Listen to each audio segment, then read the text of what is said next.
All right, let's dive right in.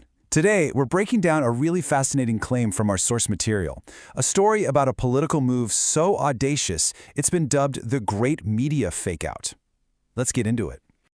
So it all kicks off with this really bold claim from our source that the media got completely played. We're talking forced to broadcast a speech they would have otherwise just ignored. The big question, of course, is how in the world did that happen?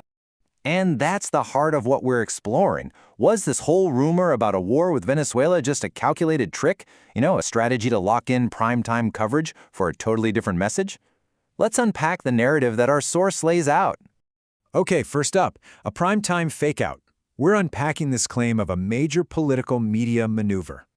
So what exactly is a media fakeout? Well, according to our source, it's this idea that a huge rumor, we're talking an imminent war, was deliberately floated out there. Why? To force the news networks to give live, unfiltered airtime to a speech that, well, turned out to be about something else entirely: policy successes. And this quote right here, which our source attributes to Michael Knowles, just boils the whole alleged strategy down perfectly. He pulled a war in Venezuela fake-out to make the networks broadcast all his first-year wins. I mean, that's the whole argument in a nutshell. All right, next section, the Venezuela war rumor. This is all about setting the stage for what was supposed to be a massive announcement. So you've got to picture the scene, right? The president schedules a special address to the nation. It's prime time, the country is basically holding its breath, expecting something huge. And of course, every single major network clears their schedule to carry it live. The stakes feel incredibly high. And according to the source, the air was just thick with these really specific high-stakes rumors. I mean, we're not talking about vague whispers. People are talking about an imminent announcement of war, a full-on invasion of Venezuela, and get this, that members of Congress had already been briefed. Yeah, this rumor had legs. Our source points out that even major media figures like Tucker Carlson here were reporting that they'd heard Congress was briefed.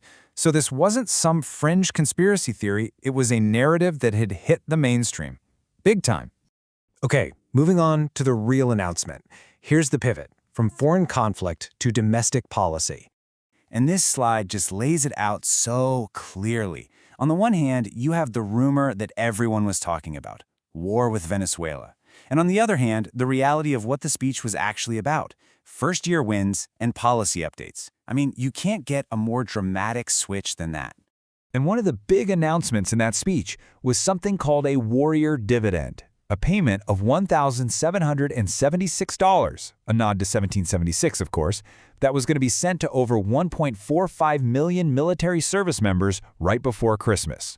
So instead of talking about troop movements, the speech was packed with claims like these: the border is secure, inflation is stopped, wages are up while prices are down, that America is respected again, and the nation is back stronger than ever before. It was basically a domestic policy victory lap, delivered on a stage that everyone thought was set for an international crisis. Which brings us to the aftermath, the media's meltdown. Let's look at the source's account of the reaction and the counter-narrative that formed. Now, according to the source, the media felt totally tricked. Think about it.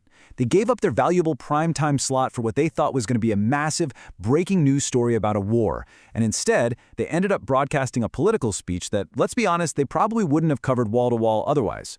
But it wasn't just a feeling of being tricked. Our source notes that the media immediately started pushing back. They called the speech rushed and defensive. They argued that there was no actual breaking news, and they started pointing to their own data, saying things like, hey, public polling shows people are frustrated with the economy, and that inflation was actually ticking up in key areas like groceries, rent, and utilities.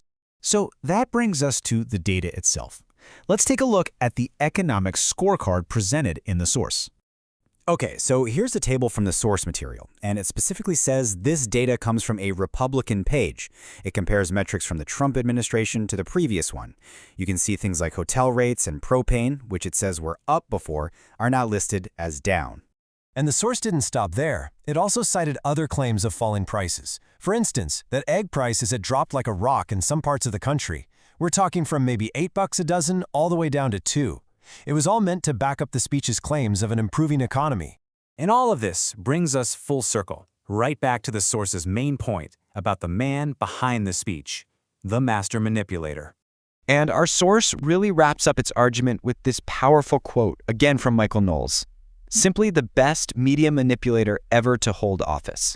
That pretty much sums up their whole take on it. So, when you boil it all down, the source's ultimate argument is this. The whole thing was a deliberate strategy. The Venezuela war rumor wasn't just a rumor. It was a clever way to bypass the usual media filter and speak directly to the American people with an unfiltered message. And all of this leaves us with a really big question to chew on, doesn't it? When political strategy and media coverage collide like this, who actually decides what's news? Something to think about.